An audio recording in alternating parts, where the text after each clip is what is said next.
Look, I need to tell someone this story because I'm sitting here alone in my childhood bedroom at 29 years old, and everyone thinks I'm the crazy one.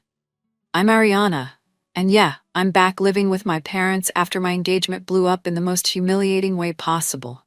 But before you judge me, you need to hear what really happened, because Walker showed his true colors, and everyone else just doesn't understand what real love looks like. 3 years ago, my husband Jace died in a car accident. One minute, we're planning our future, talking about kids and maybe buying a house, and the next minute, I'm picking out a casket. 26 years old, and suddenly I'm a widow. Nobody prepares you for that kind of loss, for how it changes everything about who you are. Jace wasn't just my husband, he was my best friend, my soulmate, the person who knew me better than I knew myself. We'd been together since college, and losing him felt like losing half of myself. I spent the first year barely functioning, just going through the motions at work, and coming home to cry.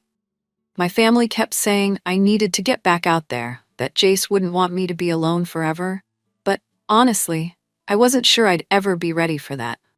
Then 18 months ago, I met Walker at this dinner party my friend Kim dragged me to. I wasn't even planning to go, but she said I needed to stop hiding in my apartment with Jace's photos and his hoodies that still smelled like his cologne. Walker seemed different from other guys I'd met since Jace died. He didn't get that uncomfortable look when I mentioned being a widow, didn't try to change the subject or act like my past was too heavy to deal with.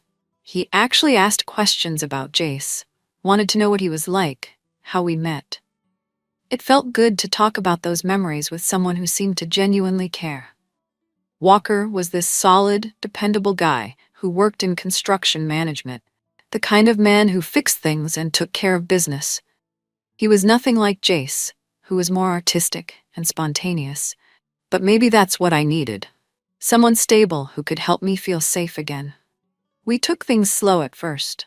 Walker understood that I wasn't ready to rush into anything, that I needed time to figure out how to let someone new into my life. He was patient when I had bad days, when anniversaries hit me hard, when I needed to visit Jace's grave or just look through old photos. He even came with me to the cemetery on the second anniversary of Jace's death, stood quietly while I talked to Jace's headstone and told him about Walker. I thought that meant he understood that Jace would always be part of my life, that he accepted the whole package of who I am.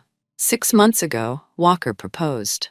We'd been living together for about 8 months, and things felt steady and comfortable. He didn't make a big production of it, just asked me over dinner at home if I wanted to build a life together.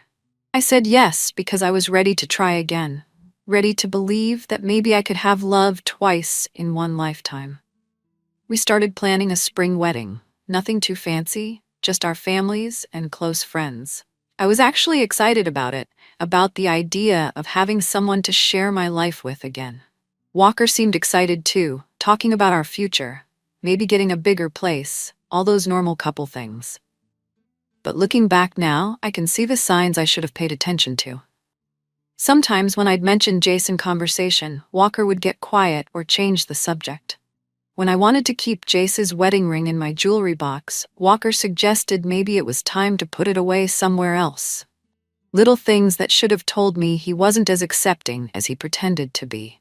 He'd make comments about how I didn't need to visit the cemetery every week, or suggest that maybe I should take down some of Jace's photos from our bedroom.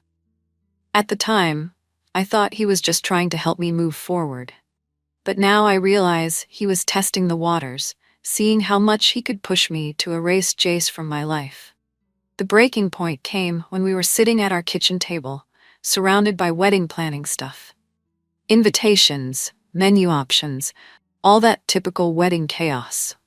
I was looking at the ceremony layout, trying to figure out the best spot for the altar, when I casually asked Walker where he thought we should put Jace's photo during the ceremony. The way he looked at me, you'd think I'd suggested inviting my ex-boyfriend to be the best man. He just stared at me with this confused expression and asked me to repeat what I'd said. So I explained my vision, how I wanted Kim to hold Jace's framed photo during the ceremony, maybe have another picture on our head table, and definitely include him in some of our wedding portraits. I'd seen other widows do similar things online, and it seemed like a beautiful way to honor the fact that Jace helped shape who I am. But Walker acted like I'd lost my mind. He said he didn't understand why I'd want my dead husband's picture at our wedding and that it would make him uncomfortable. Uncomfortable. Like Jace was some random ex instead of the person who loved me first and taught me what marriage could be. I tried to explain that this wasn't about choosing between them, that love doesn't just disappear when someone dies. But Walker kept saying it felt wrong to him, that our wedding should be about us starting fresh. Starting fresh. Like I was supposed to pretend the most important relationship of my life never happened. Looking back, I can see that Walker never really understood what he was signing up for when he decided to love a widow. He thought my grief was something I'd get over, like a phase I was going through, instead of a permanent part of who I am. Real love means accepting someone completely, including their past and the people who shaped them. Walker couldn't handle that level of emotional maturity, and honestly, I'm better off finding that out before we made it to the altar. The whole situation just showed me that he was never the man I thought he was, and everyone who's taking his side clearly doesn't understand what it means to love someone with your whole heart. But I'm getting ahead of myself. Let me tell you what happened next, because that's when things got really ugly, and Walker showed his true colors. We got into this huge fight about the photos, and I mean huge. Walker kept saying he felt like he was competing with Jace's memory, which was ridiculous because you can't compete with someone who's dead. I told him he was being jealous and insecure, that if he really loved me, he'd want to honor the person who helped make me who I am. He said he did love me, but that having Jace's picture prominently displayed at our wedding crossed a line for him. A line, like I was asking him to do something unreasonable, instead of just acknowledging that my life didn't start the day I met him. The more we talked, the more frustrated I got. Walker started bringing up things his family had said, how his sister Hadley thought maybe I wasn't ready for marriage yet. Can you believe that? His family had been talking about me behind my back, judging my grief process like they had any right to an opinion. I felt so betrayed that Walker had been discussing our private business with people who clearly didn't understand our situation. When I confronted him about that, he tried to backtrack, saying they were just concerned about both of us. But I could read between the lines. They thought I was damaged goods, too complicated, too much work. Walker's family had always been polite to me, but now I realized they'd probably been whispering about the crazy widow who couldn't let go of her dead husband. The fight escalated when Walker suggested we postpone the wedding to work through this issue. Postpone our wedding, because I wanted to include the most important person in my life. I saw right through that manipulation tactic. He was trying to pressure me into choosing between him and Jace's memory, making me prove my commitment by erasing my past. I told him that if he couldn't accept all of me, including my history with Jace, then maybe we shouldn't be getting married at all. Walker said maybe I was right, which shocked me. I was expecting him to fight for us, to realize he was being unreasonable and apologize. Instead, he just sat there looking defeated, like I was asking for something impossible. That's when I realized Walker had probably been building up to this moment for months, looking for an excuse to bail on our relationship because he couldn't handle being with someone who'd loved deeply before. I packed a bag and went to stay with Kim, expecting Walker to come after me within a day or two with flowers and an apology. Kim was amazing, totally supportive, agreeing that Walker was being completely unreasonable. She said any man who really loved me would understand that Jace would always be part of my story, and that including him in our wedding was actually romantic and showed how deeply I could love. Kim helped me see that Walker's reaction revealed his true character, that he was too insecure to handle being with a woman who knew what real love looked like. I stayed at Kim's for 3 days, waiting for Walker to come to his senses. Instead, I got a text asking me to come home so we could talk calmly. Not an apology, not flowers, just a request to talk. I should have known then that he wasn't going to give me what I deserved, but I went home anyway, thinking maybe he'd had time to realize his mistake. Boy, was I wrong about that. When I walked into our apartment, Walker was sitting at the dining room table with a stack of printed articles about grief counseling and healthy ways to honor deceased spouses. The audacity of this man, trying to therapize me like I was some kind of mental health case study. He'd spent 3 days researching ways to fix me instead of figuring out how to support me. The articles were all about moving forward and creating new memories, basically telling widows to get over it and move on. Walker explained that he'd been doing research and talking to people, trying to understand my perspective better. But then he said he still felt uncomfortable with my plans for the wedding, that he needed me to find a more subtle way to honor Jace if I insisted on including him. More subtle. Like Jace deserved to be hidden away, acknowledged quietly, so Walker wouldn't have to face the reality that he wasn't my first or only love. I tried to explain to Walker that this wasn't about him versus Jace, that there was room in my heart for both of them.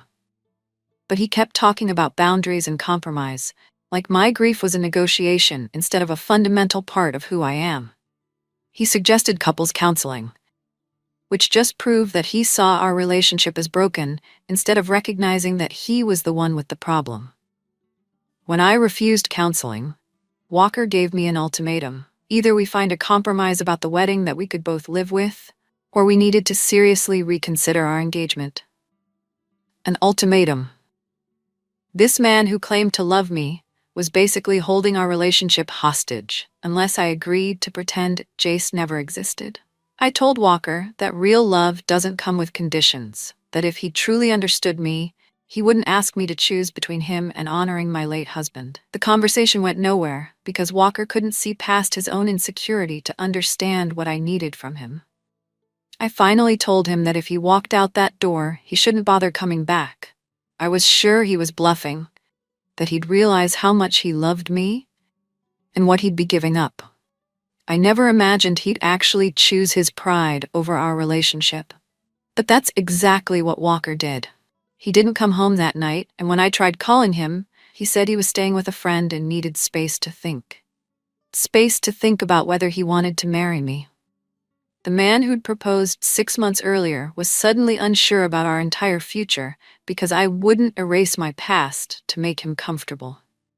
I spent the next few days going crazy, checking his location on my phone, driving by his work site, hoping to catch him and make him talk to me. When I finally confronted him at work, Walker was mortified that I'd shown up there. He pulled me aside and said we needed to talk immediately, like I was some kind of stalker instead of his fiancée trying to save our relationship. Back at home, Walker dropped the bomb that he'd been seeing a therapist about our situation. A therapist. Without telling me. He'd been discussing our private business with a stranger, probably painting me as some kind of unstable widow who couldn't move on. Walker said the therapist helped him realize that he'd been enabling unhealthy behavior and that I needed individual grief counseling before we could move forward with marriage. Enabling unhealthy behavior, like loving my late husband, was some kind of addiction that Walker had been feeding. I couldn't believe what I was hearing. This man who'd claimed to love and accept me was now pathologizing my grief, trying to make me think there was something wrong with me for wanting to honor Jace. I told Walker that he was letting a stranger poison his mind against me, that any therapist worth their degree would understand that grief doesn't have an expiration date. But Walker had made up his mind. He said he wasn't asking me to forget Jace, just to create healthier boundaries so our marriage could thrive. Healthier boundaries. Code for erasing Jace from my life so Walker could pretend he was my first and only love. I realized then that Walker had never really accepted my past, that he'd been tolerating it while secretly hoping I'd get over it. When I didn't transform into the woman he wanted me to be, he decided I needed professional help to fix my broken parts. The disrespect was unbelievable. I'd been honest about who I was from day one, never hiding my love for Jace or pretending my grief was temporary.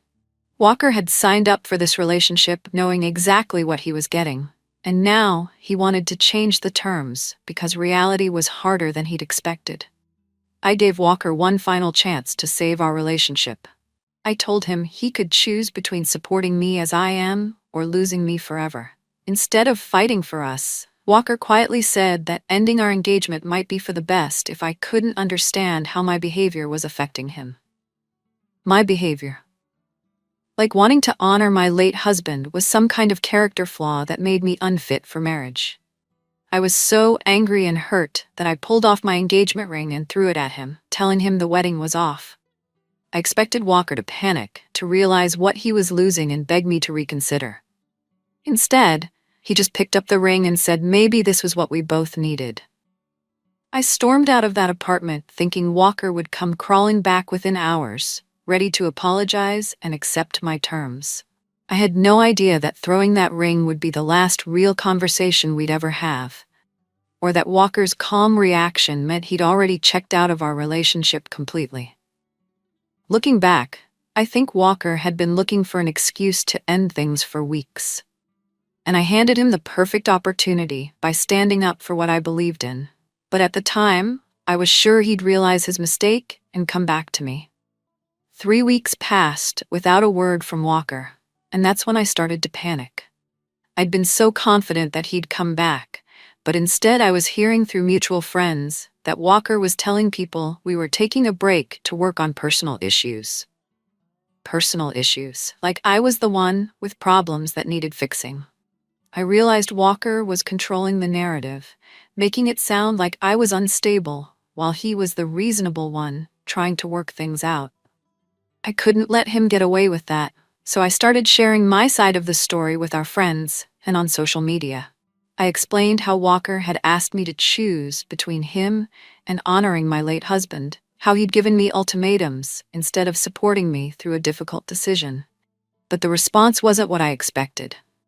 Instead of rallying around me, several friends suggested that maybe Walker had valid concerns, that including Jace so prominently in our wedding might have been too much. Too much. Like there was a limit to how much I was allowed to love the man who'd been my whole world for years. I felt so betrayed by people I'd considered close friends. Kim was still supportive, but even she started suggesting that maybe I should consider couples counseling, that compromise wasn't the same as betrayal. But I could see what was happening. Walker's calm, reasonable approach was making me look like the crazy one, the unstable widow who couldn't move on. While I was being emotional and demanding, he was playing the part of the patient, understanding fiancé who just wanted what was best for both of us. It was manipulation at its finest, and everyone was falling for it. The final insult came when I discovered that Walker had been quietly moving his belongings out of our apartment while I was at work. Instead of having an adult conversation about practical matters, he was sneaking around like a thief, taking his stuff when I wasn't there to confront him. When I texted him about it, Walker responded with this formal, distant message saying he'd ended our lease and found his own place, and that he thought we both needed space to figure out what we really wanted. Space to figure out what we wanted. Like our entire relationship had been some kind of experiment instead of a commitment we'd made to each other. I tried reaching out to Walker's family, hoping they could talk sense into him, but his sister Hadley was brutally honest with me. She said Walker seemed happier and more relaxed than he had in months, that the whole family had been worried about him during our relationship. Worried about him. Like I'd been some kind of burden instead of the woman who loved him enough to want to marry him. Hadley explained that they'd all been walking on eggshells around my grief, afraid to say anything that might upset me or trigger a bad day. She made it sound like I'd been holding everyone hostage with my emotions, demanding special treatment because I was a widow. The conversation made me realize that Walker's entire family had been talking about me behind my back for months, analyzing my behavior and deciding I wasn't good enough for him. They'd never really accepted me, just tolerated me while secretly hoping Walker would find someone less complicated. I made one last attempt to save our relationship. I showed up at Walker's new apartment with Jace's photo, ready to compromise. I told Walker I'd be willing to only have Jace's picture at the reception instead of during the ceremony, that we could find a middle ground that honored both my past and our future. But Walker looked at me like I still didn't get it. He gently but firmly explained that the issue was never really about the photo, that it was about my inability to prioritize our relationship and create healthy boundaries. My inability. Like I was defective for loving deeply and wanting to honor that love. Walker said he'd realized that I wasn't ready for marriage, that I needed to work through my grief before I could fully commit to someone new. He was so calm and reasonable, speaking to me like I was a confused child who needed guidance instead of the woman he'd asked to marry him just months before. That conversation finally made me understand that Walker had never really loved me. He'd loved the idea of saving me, of being the hero who helped the broken widow find happiness again. But when I didn't transform into his ideal woman, when I insisted on staying true to who I was, he decided I was too much work. 6 months later, I'm still single, and honestly, I'm better off. I moved back in with my parents after I couldn't afford our old place on my own, but at least I'm not compromising my values for someone who doesn't deserve me. I found out through social media that Walker is dating someone new, some woman named Claire, who apparently lost her father a few years ago. I guess Walker has a type, women with dead people in their past who he can try to fix. But here's the thing that really gets me. I see Walker posting photos of their hiking trips and quiet dinners, looking all happy and relaxed like he never did with me. It's obvious that Claire has agreed to bury her grief in whatever way Walker demanded, probably hiding her father's memory to make Walker comfortable. She's doing exactly what Walker wanted me to do, erasing her past to create his perfect future. The final slap in the face came when I saw them at Jace's favorite restaurant, laughing over dinner like they didn't have a care in the world. Walker was living the life I thought we'd have together, but he was doing it with someone who was willing to betray her own history for his approval. My friends have gradually distanced themselves from me, getting tired of hearing about Walker's betrayal and how wrong everyone was about our situation. Even Kim has started suggesting that maybe I should try therapy, like everyone else who thinks there's something wrong with me for knowing how to love completely. I've had to deal with people at work treating me differently too, like being a young widow makes me fragile or unstable. I actually got passed over for a promotion I deserved, probably because my supervisor thinks I'm too emotional or distracted to handle more responsibility. Everything in my life has fallen apart because I refused to compromise my integrity for a man who couldn't handle dating a real woman with a real past. The company made me see a counselor through their employee assistance program, but I spend most of those sessions explaining how Walker manipulated me instead of talking about Jace. The counselor keeps trying to suggest that maybe I was using Jace's memory to avoid fully committing to new relationships, which is completely backwards.